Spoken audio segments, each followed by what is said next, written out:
ನಮಸ್ಕಾರ. ನನ್ನ ಹೆಸರು ಯೋವಾ. ನಾನು 9ನೇ ತರಗತಿಯಲ್ಲಿ ಓದುತ್ತಿದ್ದೇನೆ. ನನ್ನ ತಂಡದ ಕುಸುಮ, ಉಷಾ. ನಾವೆಲ್ಲರೂ KPS ರಾಜೇಂದ್ರ ಶಾಲೆಯಿಂದ ಬಂದಿದ್ದೇವೆ. ನಮ್ಮ ಈ ಪ್ರಾಡಕ್ಟಿನ ಹೆಸರು ಪ್ಲಾಂಟ್ ಬೂಸ್ಟರ್. ಕುಸುಮನವರು ತಿಳಿಸುತ್ತಾರೆ. ಎಲ್ಲರಿಗೂ ನಮಸ್ಕಾರ. ನನ್ನ ಹೆಸರು ಕುಸುಮ. ನಾವು ಈ ಒಂದು ಪ್ರಾಡಕ್ಟ್ ನ ಯಾಕೆ ಮಾಡ್ತಾ ಇದೀವಿ ಅಂದ್ರೆ ಇದ್ರ ಮುಖ್ಯ ಉದ್ದೇಶ ಏನಪ್ಪಾ ಅಂದ್ರೆ ತರಕಾರಿ ಮತ್ತು ಹಣ್ಣುಗಳ ತ್ಯಾಜ್ಯಗಳನ್ನೆಲ್ಲ ನಾವು ಬಳಕೆ ಮಾಡ್ತಾ ಇದೀವಿ. ಅದರಲ್ಲಿ ಎಲ್ಲಾ ಮನೆಯಲ್ಲಿ ಈ ತ್ಯಾಜ್ಯಗಳನ್ನ ಬೀಸಾಡ್ತಾ ಇದೀವಿ. ಈ ತ್ಯಾಜ್ಯಗಳನ್ನ ಬಳಸಿಕೊಂಡು ನಾವು ಉಪಯುಕ್ತ ವಸ್ತುವನ್ನಾಗಿ ಮಾಡುವುದೇ ನಮ್ಮನೆಯ ಮುಖ್ಯ ಉದ್ದೇಶ ಆಗಿರೋದ್ರಿಂದ ದ್ರವರೂಪದ ಗೊಬ್ಬರವನ್ನ ಮಾಡಬೇಕು ಅಂತ ನಿರ್ಧರಿಸುತ್ತಿದ್ದೀವಿ. ಈ ಒಂದು ದ್ರವರೂಪದ ಗೊಬ್ಬರವನ್ನ ನಾವು ತಯಾರು ಮಾಡಲು ಬಯೋರಿಯಾಕ್ಟರ್ ಎಂಬ ಒಂದು ಯಂತ್ರ ಬೇಕಾಗಿದೆ. ಈ ಒಂದು ಯಂತ್ರದ ಬಗ್ಗೆ ನನ್ನ ಸ್ನೇಹಿತರಾದ ಕುಶಾಲ್ ಅವರು ತಿಳಿಸ್ಕೊಡ್ತಾರೆ. ಇವಾಗ ಬೇಕಾಗಿರೋದು ನಮಗೆ ಬಯೋರಿಯಾಕ್ಟರ್ ಅನ್ನೋ ಒಂದು ಯಂತ್ರ ಬೇಕು.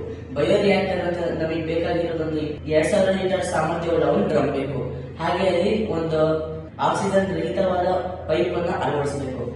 ಅಲ್ಲಿ ಒಂದು ಸಿಲಿಂಡರ್ ಇಟ್ಕೋಬೇಕು. ಯಾಕಂತ ಅಂದ್ರೆ 15ನೇ ದಿನಕ್ಕೆ ನಾವು ಪ್ರಾಡಕ್ಟ್ ಮಾಡಾದ್ಮೇಲೆ ಮೀಥೇನ್ ಗ್ಯಾಸ್ ಅನ್ನೋದೊಂದು ಉತ್ಪತ್ತಿ ಆಗುತ್ತೆ.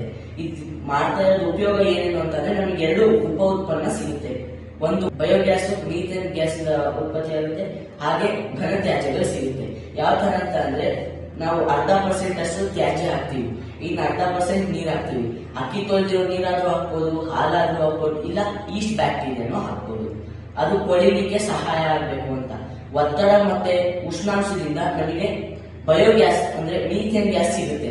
ಆ ಮೀಥೇನ್ ಗ್ಯಾಸ್ ನ 15ನೇ ದಿನಕ್ಕೆ ಸತತವಾಗಿ 30 ದಿನ ಬೇಕಾಗುತ್ತೆ. 15ನೇ ದಿನಕ್ಕೆ ಸಿಕ್ಬಿಡುತ್ತೆ. ಆ 15ನೇ ದಿನಕ್ಕೆ ಕಲೆಕ್ಟ್ ಮಾಡ್ಕೊಂಡು 30 ದಿನ ಆದ್ಮೇಲೆ ನಾವು ಫಿಲ್ಟ್ರೇಷನ್ ಮಾಡ್ಕೊತೀವಲ್ಲ, ಆ ಫಿಲ್ಟ್ರೇಷನ್ ನಮ್ಮ ಪ್ರಾಡಕ್ಟ್. ಫಿಲ್ಟ್ರೇಷನ್ ಮಾಡುವಾಗ ಘನತ್ಯಾಜ್ಯಗಳು ನಮಗೆ ಸಿಗುತ್ತೆ. ಈ ಘನತ್ಯಾಜ್ಯವನ್ನೆಲ್ಲ ಏನ್ ಮಾಡ್ಬೇಕು ಅಂತಂದ್ರೆ ಮತ್ತೆ ಯೂಸ್ ಮಾಡಬಹುದು. ಇದು ಪರಿಸರ ಸ್ನೇಹಿನೂ ಆಗೋದು. ಹಾಗೆ ಬಯೋಗ್ಯಾಸ್ ಅಂತ ಅನ್ನಲ್ಲ, ಆ ಬಯೋಗ್ಯಾಸ್ LPG ಸಿಲಿಂಡರ್ ಇದೆಯಲ್ಲ, ಸೇಮ್ ಅದೇ ತರ ಯೂಸ್ ಮಾಡಬಹುದು. ಪ್ಲಾಂಟ್ ಬೂಸ್ಟರ್ ಇದೆ.